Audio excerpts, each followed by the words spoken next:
أعوذ بالله من الشيطان الرجيم.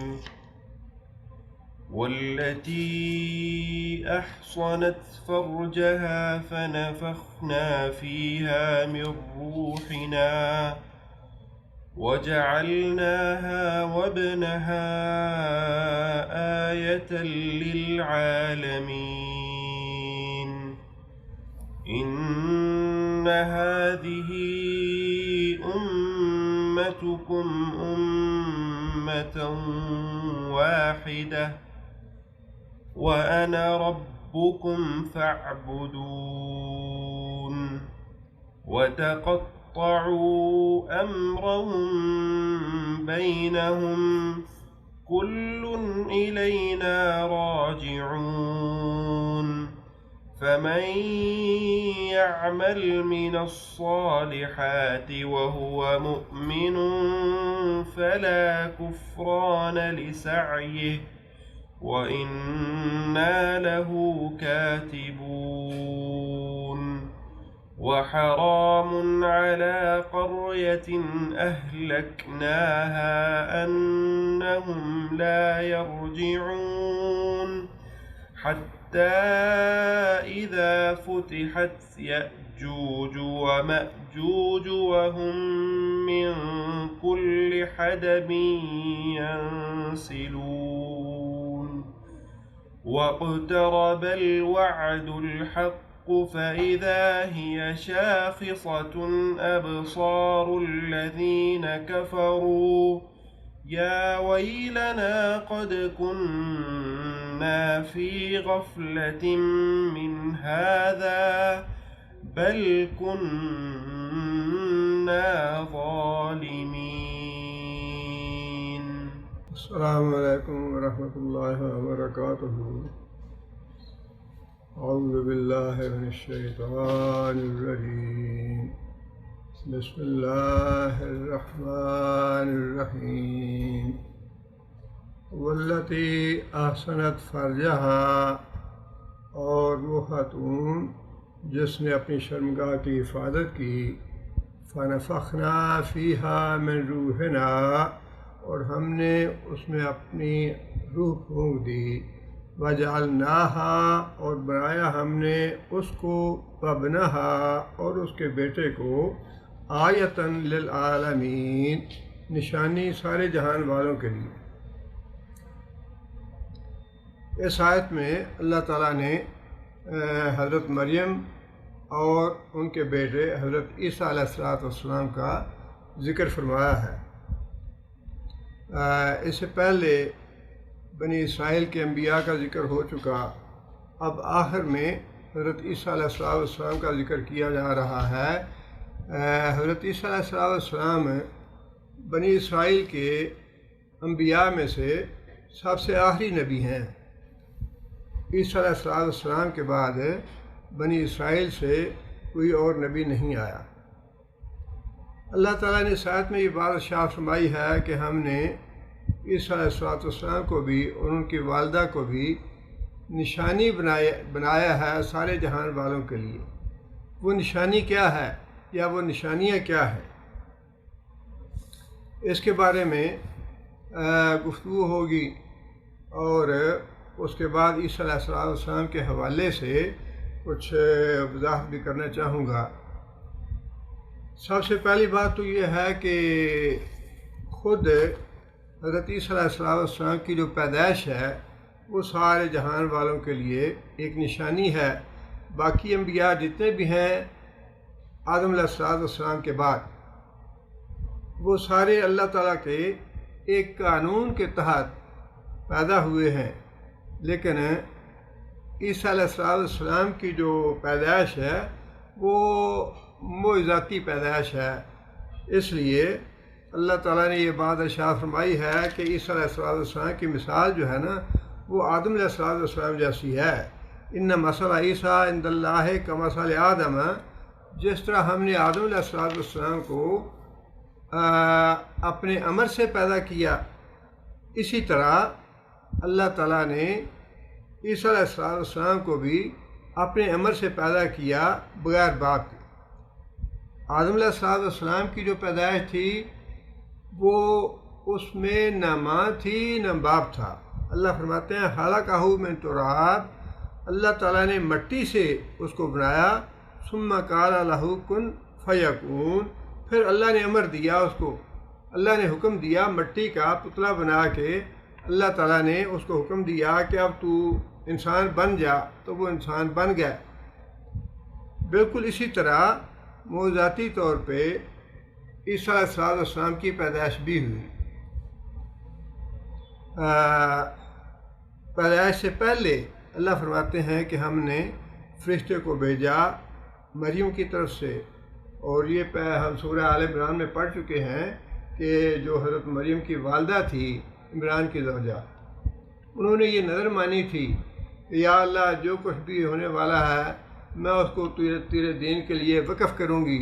پھر جب وہ بیٹی پیدا ہوئی تو اللہ تعالیٰ سے پھر انہوں نے گفتگو کی کہ یا اللہ میں تو چاہ رہی تھی کہ بیٹا پیدا ہو جو تیری دین کی خدمت کرے، لیکن یہ تو بیٹی پیدا ہوئی، لیکن پھر بھی چونکہ نیت کر چکی تھی، نظر مان چکی تھیں، لہذا حضرت مریم کو وقف کر دیا اللہ کے دین کے لیے، عبادت کے لیے، اللہ کے ذکر اذکار کے لیے۔ وہاں بھی اللہ تعالیٰ یہ فرماتے ہیں کہ فرشتے کو ہم نے بھیجا اور فرشتے نے کہا یا مریم، اے مریم ان اللہ یبشرک بکلمۃ منہ اسمہ المسیح عیسیٰ ابن مریم وجیہا فی الدنیا والآخرہ ومن المقربین۔ ہم نے فرشتوں کو بھیجا اور اس نے خوشخبری دی عیسیٰ علیہ السلام کی والدہ کو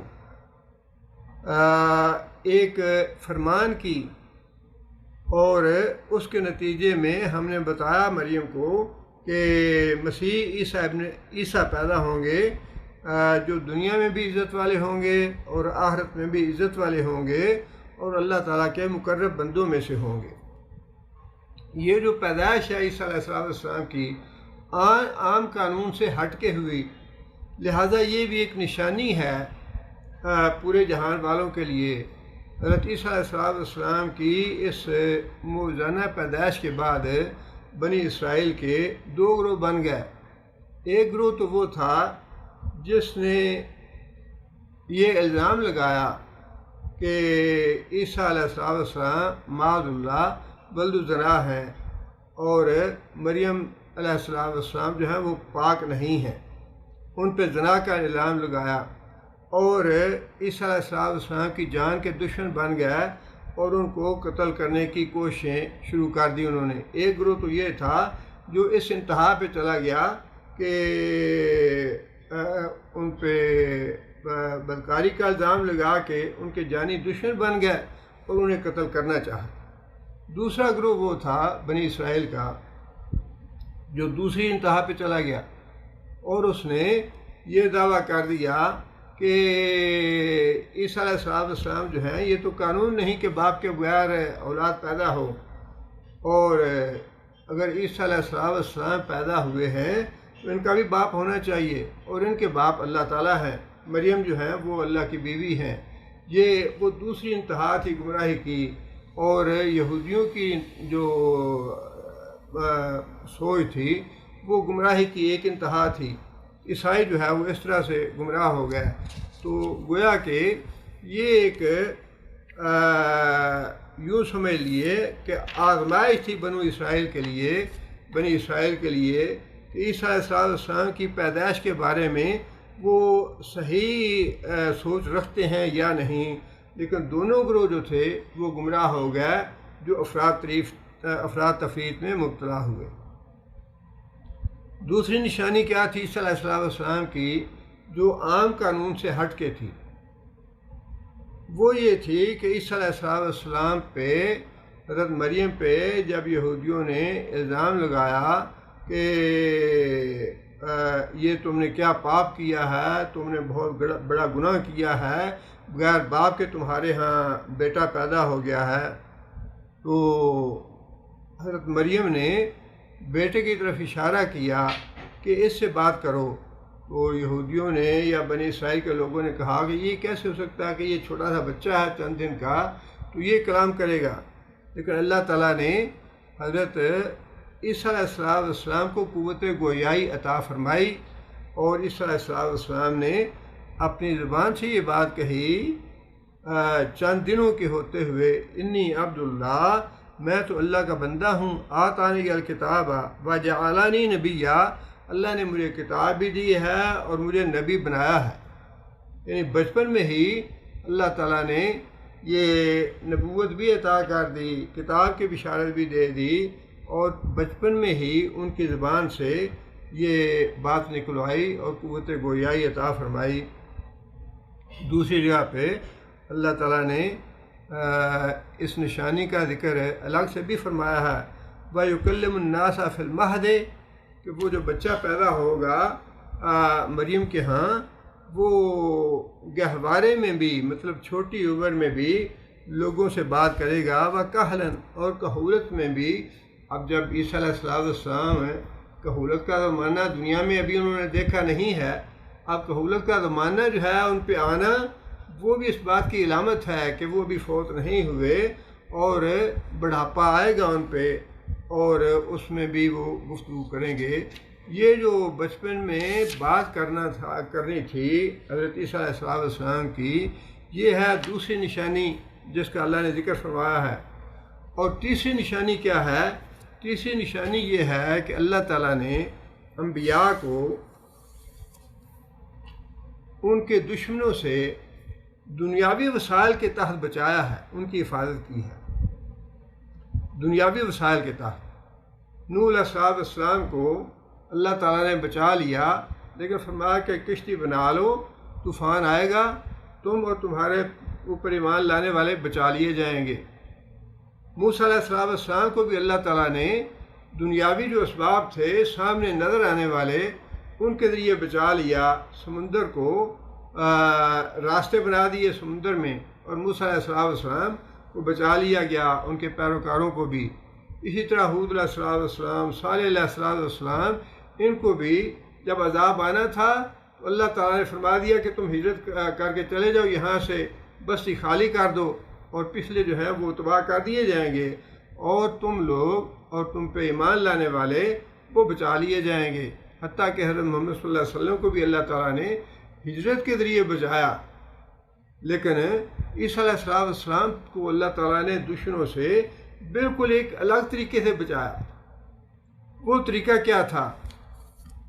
اس کا ذکر اللہ تعالیٰ نے اس سے پہلے ارشاد فرمایا، سورہ نساء میں ہے اس کا ذکر۔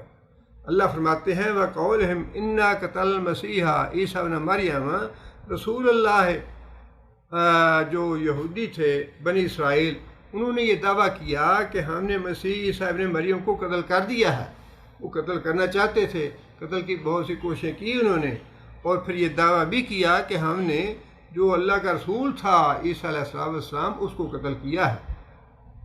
اللہ آگے فرماتے ہیں وَمَا قَتَلُوهُ وَمَا صَلَبُوهُ، حالانکہ نہ انہوں نے قتل کیا نہ انہوں نے سولی دیا، وَلَٰكِن شُبِّهَ لَهُمْ، لیکن معاملہ ان پہ مشتبہ بنا دیا گیا۔ مطلب یہ کہ یہودی جو تھے وہ قتل تو عیسیٰ علیہ السلام کو کرنا چاہتے تھے، لیکن اللہ تعالیٰ نے ان کو بچا لیا موجزانہ طریقے سے، اور ان کی جگہ پہ جو ان کی شکل و شباہت کا آدمی تھا، عیسیٰ علیہ السلام کی شکل و شباہت کا، اس کو انہوں نے قتل کیا یا سولی چڑھایا۔ اس لیے اللہ نے فرمایا کہ معاملہ ان کے لیے مشتبہ بنا دیا گیا۔ آگے اللہ فرماتے ہیں وَإِنَّ الَّذِينَ اخْتَلَفُوا فِيهِ لَفِي شَكٍّ مِّنْهُ، وہ شک میں ہیں، پک انہیں بھی نہیں ہے، پکی بات ان کے پاس بھی نہیں ہے، بلکہ شک ہے انہیں کہ ہم نے عیسیٰ علیہ السلام کو ہی قتل کیا ہے یا سولی چڑھایا ہے۔ مَا لَهُم بِهِ مِنْ عِلْم، کوئی پکی بات نہیں ہے ان کے پاس، إِلَّا اتِّبَاعَ الظَّنِّ، بس ایسے وہم و گمان کرتے ہیں۔ اللہ فرماتے ہیں وَمَا قَتَلُوهُ یقیناً، یقینی بات یہی ہے کہ انہوں نے قتل نہیں کیا، بل رفعہ اللہ الیہ، اللہ تعالیٰ نے ان کی جان بچا لی، اللہ نے ان کی حفاظت کی۔ کس طرح سے؟ رفعہ اللہ الیہ، اللہ تعالیٰ نے ان کو اپنی طرف اٹھا لیا۔ وَكَانَ اللَّهُ عَزِيزًا حَكِيمًا، اور اللہ تعالیٰ بڑی غالب ہیں اور بڑی حکمت والے ہیں۔ یہ ایک تیسری نشانی ہے عیسیٰ علیہ السلام کی کہ اللہ تعالیٰ نے ان کو عام جو دنیاوی اسباب سے ان سے ہٹ کے ان کی جان بچائی اور ان کی حفاظت فرمائی، آسمانوں پہ اٹھا لیا ان کو۔ چوتھی نشانی یہ ہے کہ قیامت کے قریب عیسیٰ علیہ السلام نازل ہوں گے آسمانوں سے۔ قرآن مجید میں بھی اس کی بشارت ہے اور احادیث میں بھی بڑی وضاحت سے نبی صلی اللہ علیہ وسلم نے یہ بات ارشاد فرمائی ہے۔ وَإِنَّهُ لَعِلْمٌ لِلسَّاعَةِ، اللہ نے فرمایا کہ عیسیٰ علیہ السلام جو ہیں قیامت کی نشانیوں میں سے ایک نشانی ہے، اس اعتبار سے کہ قیامت اس وقت تک نہیں آئے گی جب تک عیسیٰ علیہ السلام آسمانوں سے نازل نہیں ہو جاتے۔ اور نبی صلی اللہ علیہ وسلم نے بھی عیسیٰ علیہ السلام کے نزول کے بارے میں بشارت بھی دی اور نشانیاں بھی بتائیں۔ نبی صلی اللہ علیہ وسلم کی بتائی ہوئی نشانیوں کے مطابق حضرت عیسیٰ علیہ السلام کا نزول شام کے شہر دمشق میں ہوگا، فجر کی نماز سے پہلے اس مسجد کے دمشق کے مشرقی حصے میں مسجد ہے وہ، اور اس کے مینار پہ عیسیٰ علیہ السلام دو فرشتوں کے کندھوں پہ اپنے بالو رکھتے ہوئے نازل ہوں گے، اور اس کے بعد سیڑھی لگائی جائے گی، سیڑھی کے ذریعے حضرت عیسیٰ علیہ السلام نیچے اتریں گے۔ اس وقت فجر کی نماز کا وقت ہوگا، اور اس وقت کے امام جو ہیں جنہیں ہم امام مہدی کہتے ہیں، نام ان کا محمد بن عبداللہ ہوگا، وہ نماز پڑھانے والے ہوں گے۔ وہ حضرت عیسیٰ علیہ السلام سے کہیں گے کہ آئیے آپ امامت کرائیں۔ حضرت عیسیٰ علیہ السلام کہیں گے کہ نہیں، تم میں سے جو امام ہے امام وہی بنے اور وہی نماز پڑھائے۔ عیسیٰ علیہ السلام اس کی امامت میں نماز ادا کریں گے۔ اس کے بعد پھر عیسیٰ علیہ السلام دجال کو قتل کریں گے، یہ بھی نبی صلی اللہ علیہ وسلم نے بتا دیا۔ اس کے بعد فرمایا کہ کفار اور مشرکین یہود و نصارہ ان کے خلاف جہاد کریں گے، حتیٰ کہ جو صلیب کا عقیدہ تھا عیسائیوں کا کہ عیسیٰ علیہ السلام صلیب دیے گئے یا قتل کیے گئے، اس عقیدے کو ختم کریں گے۔ صلیب کو توڑنے کا الفاظ ہے حدیث میں کہ صلیب کو توڑیں گے، جس کا مطلب یہ ہے کہ جو صلیب والا عقیدہ ہے اس کو ختم کریں گے عیسیٰ علیہ السلام۔ اور اس کے بعد یہ بھی نبی صلی اللہ علیہ وسلم نے بشارت دی کہ عیسیٰ علیہ السلام کے نزول کے بعد پوری دنیا میں مسلمان ہی ہوں گے اور کوئی جزیہ دینے والا نہیں ہوگا، مطلب یہ کہ کوئی غیر مسلم نہیں ہوگا۔ عیسیٰ علیہ السلام پھر خلافت بھی کریں گے، 40 سال کا زمانہ جو ہے وہ ان کی خلافت کا ہے، اور اپنے زمانہ خلافت میں اسلامی قوانین کو نافذ کریں گے۔ عیسیٰ علیہ السلام حج بھی کریں گے اور شادی بھی کریں گے، عیسیٰ علیہ السلام کی اولاد بھی ہوگی، اور اس کے بعد بعض روایات کے مطابق رسول اکرم صلی اللہ علیہ وسلم کے روضہ مبارک میں جو ایک جگہ ہمیں نظر آتی ہے قبر کی، وہاں تدفین بھی ہوگی ان کی۔ یہ ساری علامتیں نبی صلی اللہ علیہ وسلم نے عیسیٰ علیہ السلام کی بتائی ہیں۔ جو آیت میں اللہ تعالیٰ نے بعد ارشاد فرمائی کہ ہم نے نشانی بنایا عیسیٰ علیہ السلام کو، وہ تو یہ 4 نشانیاں ہیں کہ عیسیٰ علیہ السلام کی پیدائش معجزانہ طور پہ ہوئی، بچپن میں معجزانہ طور پہ گفتگو کی عیسیٰ علیہ السلام نے، اور پھر اللہ تعالیٰ نے معجزانہ طور پہ دشمنوں سے ان کو محفوظ کیا آسمانوں پہ لے جا کے، اور پھر چوتھی نشانی یہ ہے کہ قیامت اس وقت تک نہیں آئے گی جب تک عیسیٰ علیہ السلام آسمانوں سے نازل نہیں ہو جاتا۔ یہ 4 نشانیاں ہیں۔ اب ان نشانیوں کے حوالے سے جو اہم بات میں عرض کرنا چاہ رہا ہوں وہ یہ ہے کہ ویسے تو نبی صلی اللہ علیہ وسلم کے زمانے میں ہی جھوٹے جو نبوت کے داعی تھے وہ پیدا ہو گئے تھے۔ اسود انسی یمن کا دعوے دار تھا نبوت کا، اور جب فتنہ بڑھنے لگا تو نبی صلی اللہ علیہ وسلم نے خود پیغام بھیجا یمن کے لوگوں کو کہ یہ فتنہ ہے اور یہ کذاب ہے، لہذا امت کو اس فتنے سے نجات دلاؤ۔ وہاں کے سردار تھے یمن کے فیروز دہلوی رضی اللہ تعالیٰ عنہ، انہوں نے بڑی منصوبہ بندی کی اور لوگوں کو اپنے ساتھ ملایا اور اس کا خاتمہ کیا، جہنم رسید کیا اس کو۔ دوسرا جو فتنہ تھا نبی صلی اللہ علیہ وسلم کے زمانے میں ہی پیدا ہوا، وہ مسلمہ کذاب کا تھا، جس کے خلاف حضرت ابوبکر صدیق رضی اللہ تعالیٰ عنہ کی خلافت کے زمانے میں جہاد کیا گیا، اور وہ فتنہ بھی اللہ تعالیٰ کے فضل و کرم سے جہنم رسید ہوا۔ اس کے بعد بھی نبوت کے دعوے دار آتے رہے، لیکن نبی صلی اللہ علیہ وسلم نے حدیث میں یہ بات ارشاد فرمائی کہ 30 کذاب میرے بعد پیدا ہوں گے۔ یہ بھی پیش گوئی ہے نبی صلی اللہ علیہ وسلم کی کہ میرے بعد 30 کذاب پیدا ہوں گے، جس کا مطلب یہ ہے کہ بڑے دعوے دار جو بڑا فتنہ بنے گی امت کے لیے وہ تو 30 ہیں، لیکن ان 30 کے علاوہ بھی چھوٹے فتنے جو ہیں وہ بھی ہوں گے، ان کا ذکر نہیں کیا نبی صلی اللہ علیہ وسلم نے۔ جو بڑے فتنے ہو سکتے تھے ان کا ذکر کیا۔ ان بڑے فتنوں میں سے ایک فتنہ جو ہے وہ ہمارے زمانے کا ہے، غلام احمد قادیانی کا، جس نے نبوت کا دعویٰ کر رکھا ہے۔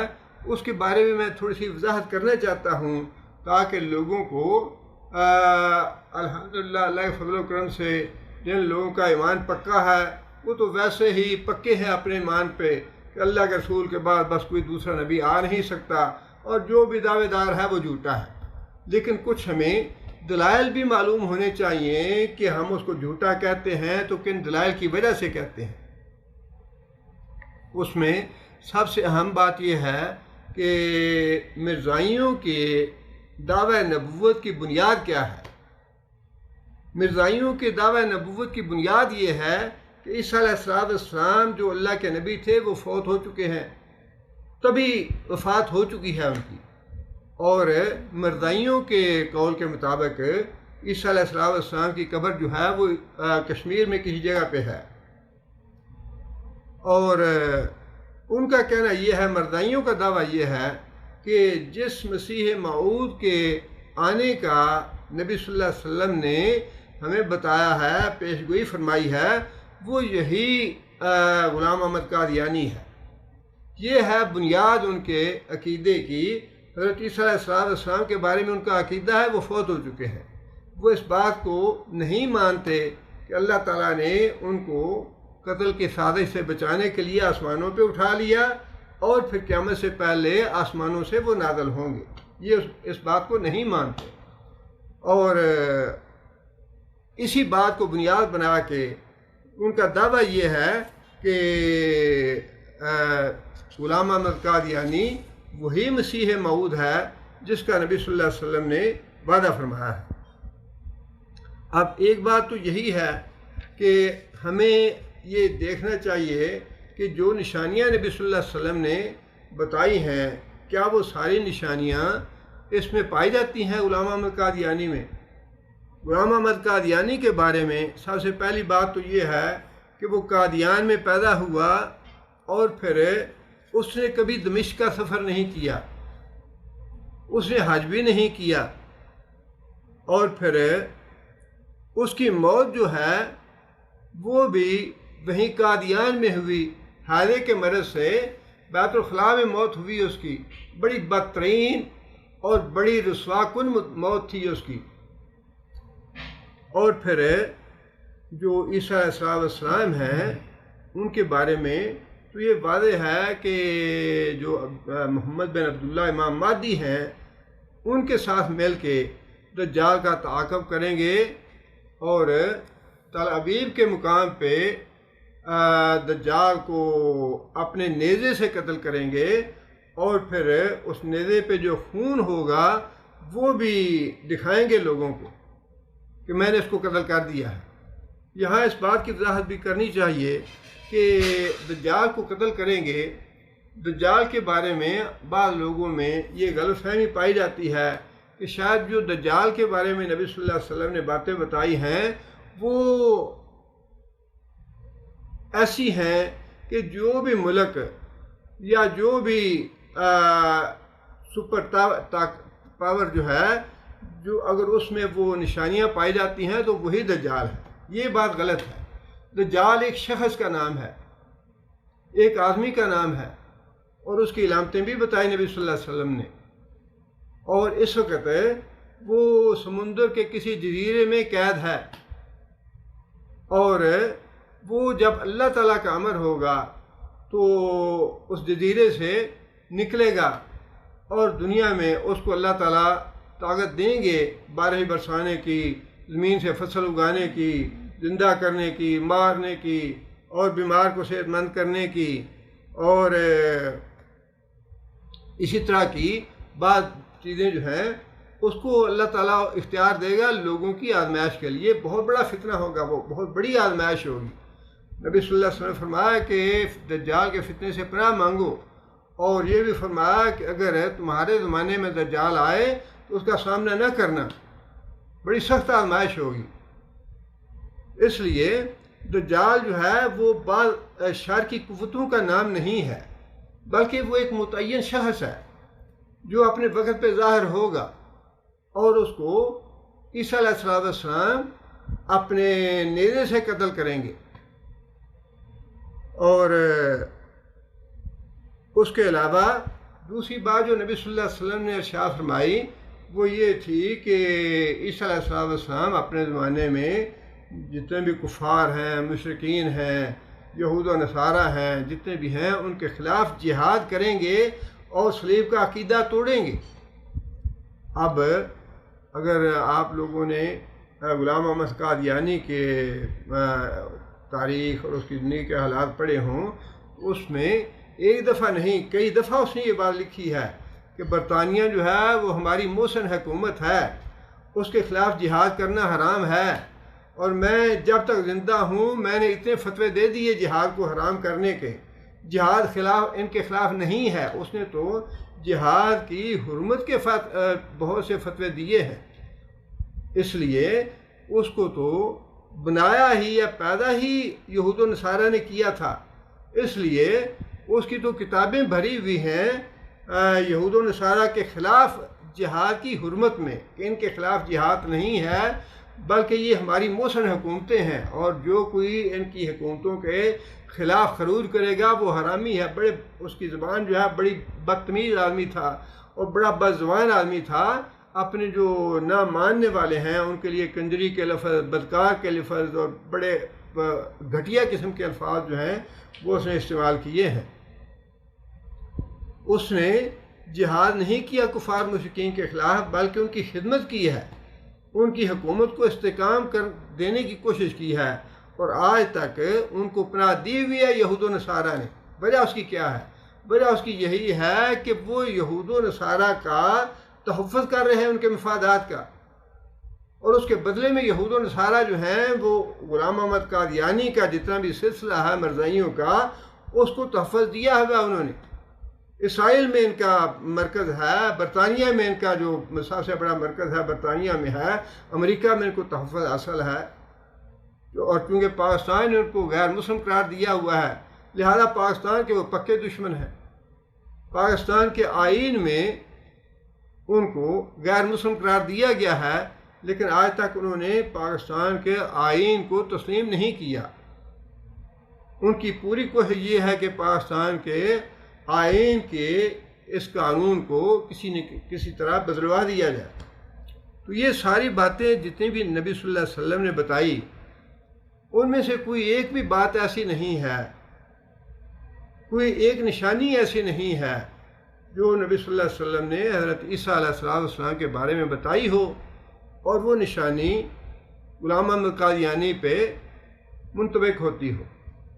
اس لیے اس کے جھوٹا ہونے کے لیے، کذاب ہونے کے لیے ایمان تو ہمارا پکا ہے ہی الحمدللہ، لیکن ہمیں کچھ نہ کچھ دلائل جو ہے وہ بھی سمجھنے ضرور چاہیے کہ ہم اس کو کذاب کیوں کہتے ہیں۔ اس کے کذاب اور دجال ہم اس کو اس معنی میں نہیں کہتے جو دجال آنے والا ہے، بلکہ دجال کا مطلب ہے فریبی اور دھوکہ باز۔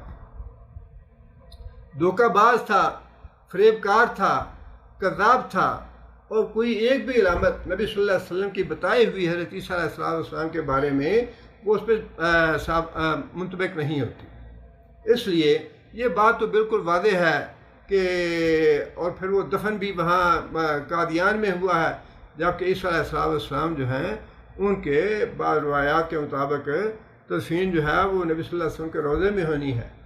کوئی ایک بھی علامت ایسی نہیں ہے جو مرزا قادیانی پہ پوری آتی ہے۔ ایک تو یہ بات جو ہے ہمیں ذہن میں رکھنی چاہیے.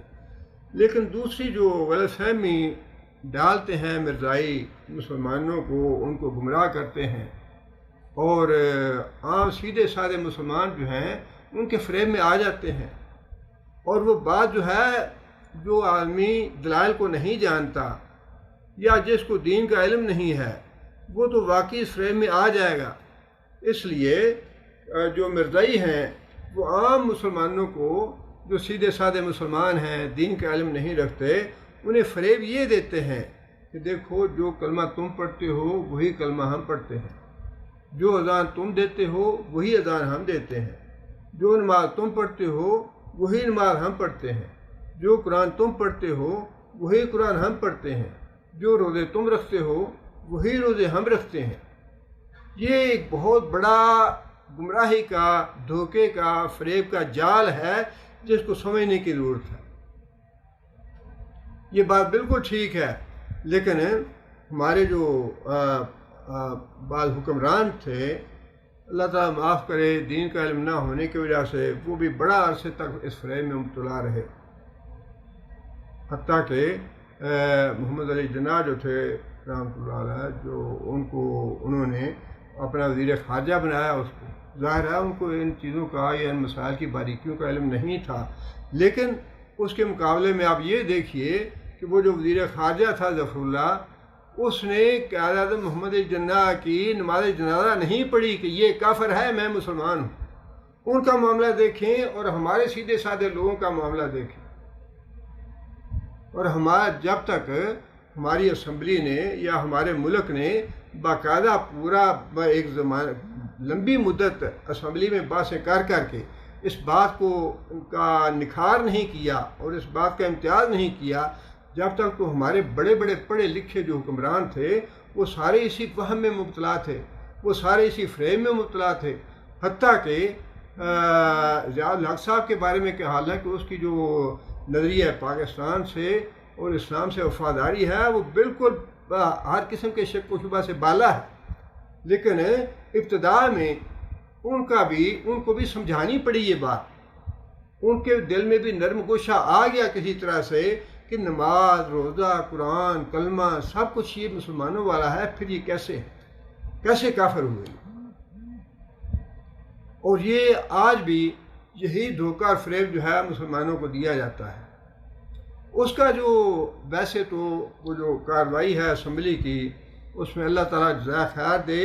اس وقت جو ہمارے بعض اہل علم موجود تھے اسمبلیوں میں، ان میں شاہ احمد نورانی بھی تھے، مولانا مفتی محمود بھی تھے، پروفیسر غفور احمد بھی تھے، مولانا معین الدین لکھوی بھی تھے. ان لوگوں نے انتھک محنت کی اور بڑی کوشش کی، اپنی جان مار دی اس بات کو ثابت کرنے کے لیے. اور اللہ تعالیٰ نے اس کا نتیجہ بھی دکھا دیا کہ اللہ تعالیٰ نے الحمدللہ مسلمانوں کے حق میں یہ فیصلہ کر دیا کہ وہ واقعی کافر ہیں. لیکن عام آدمیوں کو تھوڑا سا اس بات کا شعور تو ہونا چاہیے، اس بات کی سمجھ تو ہونی چاہیے کہ جب ان کا کلمہ وہی ہے، قرآن وہی ہے، نماز وہی ہے، اذان وہی ہے، روزے وہی ہیں، صدقہ خیرات وہی کرتے ہیں، زکوٰۃ دیتے ہیں، تو پھر وہ کافر کیوں ہیں؟ اس کے بارے میں ہمیں یہ بات ذہن میں رکھنی چاہیے کہ جو مسلمہ کذاب تھا وہ یہ نہیں کہتا تھا کہ نبی صلی اللہ علیہ وسلم جھوٹے ہیں اور میں نبی ہوں، اس نے یہ کبھی نہیں کہا. بلکہ وہ یہ کہتا تھا کہ محمد صلی اللہ علیہ وسلم بھی نبی ہیں، میں بھی نبی ہوں. نبی صلی اللہ علیہ وسلم کی نبوت کا اقرار کرتا تھا. وہ جو اذان مسلمان دیتے تھے وہی اذان دیتا تھا وہ، اور وہی قرآن اس کا قرآن تھا، وہی نماز اس کی نماز تھی، وہی روزے اس کے روزے تھے.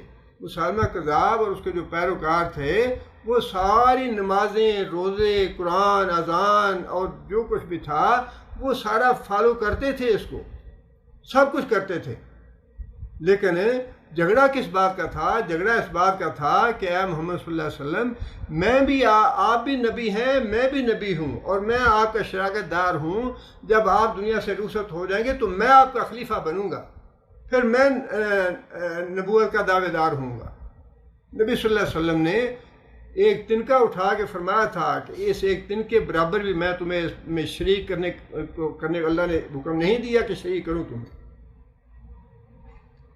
اب یہاں سے یہ بات واضح ہو جاتی ہے کہ نبی صلی اللہ علیہ وسلم نے بھی اس کے ہر معاملے کو رد کر دیا، اور پھر صحابہ کرام کی کثیر جماعت، صحابہ کرام میں سے کسی ایک نے اس بات پہ اختلاف نہیں کیا کہ اس کا کلمہ وہی ہے، اس کی نماز وہی ہے، اس کا قرآن وہی ہے، اس کی روزے وہی ہیں، تو پھر ہم کیوں اس کے خلاف جہاد کریں؟ کسی ایک صحابی نے اختلاف نہیں کیا ان میں سے، باقی تمام صحابہ کرام نے مل کے جہاد کیا اس کے خلاف۔ جس کا مطلب کیا ہے؟ جس کا مطلب یہ ہے کہ اگر ایک آدمی یہ سارے کام کرتا ہے، نماز، روزہ، اذان، قرآن، زکوٰۃ، سب کچھ دیتا ہے، لیکن نبی صلی اللہ علیہ وسلم کو خاتم النبیین نہیں مانتا، نبی صلی اللہ علیہ وسلم کے بعد کسی اور کو نبی مانتا ہے، تو وہ دائرہ اسلام سے خارج ہے۔ یہ معاملہ جو ہے یہ متفق علیہ چلا آ رہا ہے صحابہ کرام کے زمانے سے، یہ کوئی آج کی بات نہیں ہے، یہ کوئی ہمارے علماء نے ثابت کر کے تو کوئی نئی بات نہیں بتائی مسلمانوں کو۔ ہماری اسمبلی نے یا ہمارے جو حکمران تھے یا ہمارے علماء تھے، انہوں نے یہ بات جو ہے یہ تاریخ سے اور صحابہ کرام سے اور نبی صلی اللہ علیہ وسلم کے عہد سے ثابت کی ہے کہ خواہ کوئی آدمی یہ سارے کام کرتا ہو مسلمانوں والے، لیکن نبی صلی اللہ علیہ وسلم کو آخری نبی نہ مانتا ہو، نبی صلی اللہ علیہ وسلم کے نبوت کے بعد کسی دوسرے آدمی کی نبوت کا قائل ہو، وہ دائرہ اسلام سے خارج ہے۔ بڑے بڑے علماء کو اللہ تعالیٰ جزائے خیر دے، جس زمانے میں یہ بڑی تحریک چلی ہوئی تھی، سن 53 کا مارشل لا بھی لگا، قادیانیوں کے خلاف جو ہنگامے ہوئے تھے اس میں، تو اس وقت کا وہ جسٹس تھا بڑا بہت ہی، اللہ تعالیٰ معاف کرے کیا لفظ استعمال کریں، منافق کہہ سکتے ہیں، علامہ جو تھے عطا اللہ شاہ بخاری، اب اللہ تعالیٰ معاف کرے ذہن سے چیزیں بھول جاتی ہیں، نکل جاتی ہیں۔ عطا اللہ شاہ بخاری کو عدالت میں بلایا اس نے اور کہنے لگا کہ یہ بتاؤ کہ مسلمان ہونے کے لیے کیا کام کرنا پڑتا ہے، کس چیز سے ہم دائرہ اسلام میں داخل ہو سکتے ہیں۔ مولانا اللہ تعالیٰ جزائے خیر علماء کو وہ جو اس طرح کی ہمارے جو ہے نا لبرل قسم کے اور منافق اور غدار قسم کے اسلام کے دشمن لوگ، ان کی ان جو اندر کے دل کی باتیں ہوتی ہیں بڑی اچھی طرح ان کو فوراً پتہ چل جاتا ہے کہ یہ آدمی اندر سے کیا کہنا چاہتا ہے۔ اس کا وہ قادیانی کا ہی مسئلہ چل رہا تھا اس کی عدالت میں، اور اس کا کہنے کا مطلب یہ تھا، یا یہ عطا اللہ شاہ بخاری رحمۃ اللہ علیہ کی زبان سے نکلوانا چاہتا تھا کہ جب ایک آدمی لا الہ پڑھ لیتا ہے، کلمہ پڑھ لیتا ہے، تو پھر وہ کافر نہیں ہے، پھر وہ مسلمان ہے۔ اور یہی دھوکہ ہے آج کے مسلمانوں کو کہ وہ کلمہ پڑھتا ہے، اذان دیتے ہیں، نماز پڑھتے ہیں، پھر کیسے کافر ہے؟ عطا اللہ شاہ بخاری کو پتہ چل گیا کہ اس بدبخت کے دل میں کیا بات ہے۔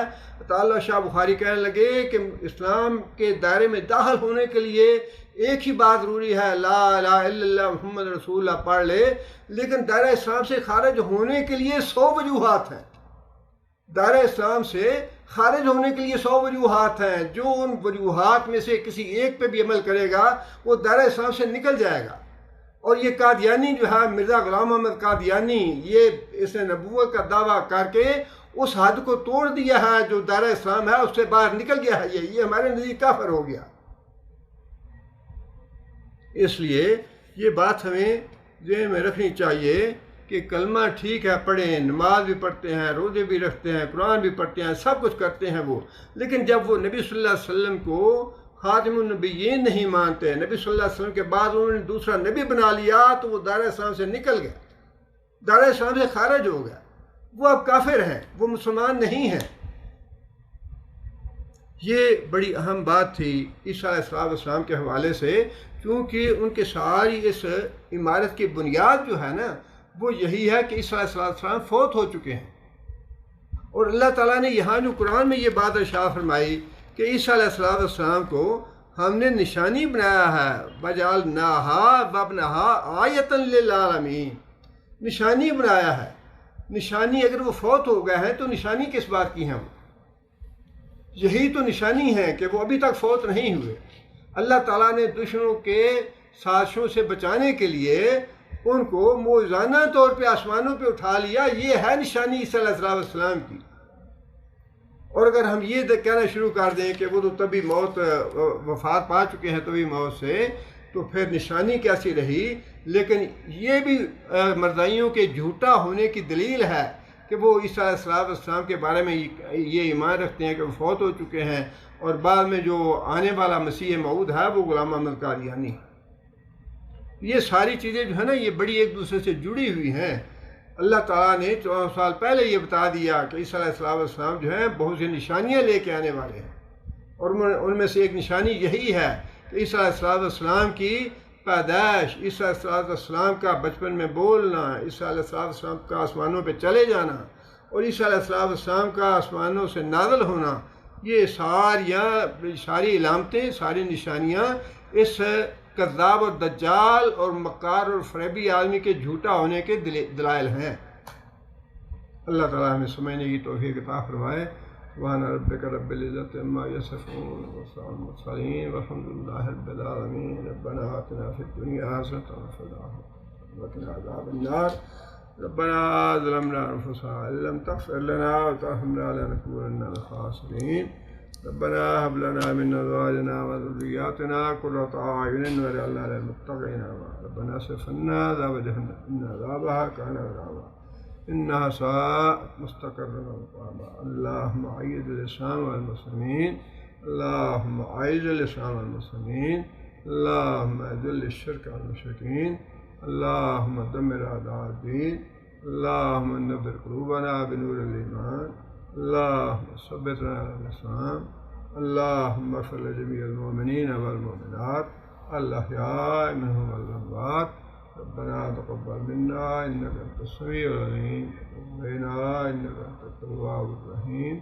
سبحان ربك رب العزة عما يصفون وسلام على المرسلين والحمد لله رب العالمين۔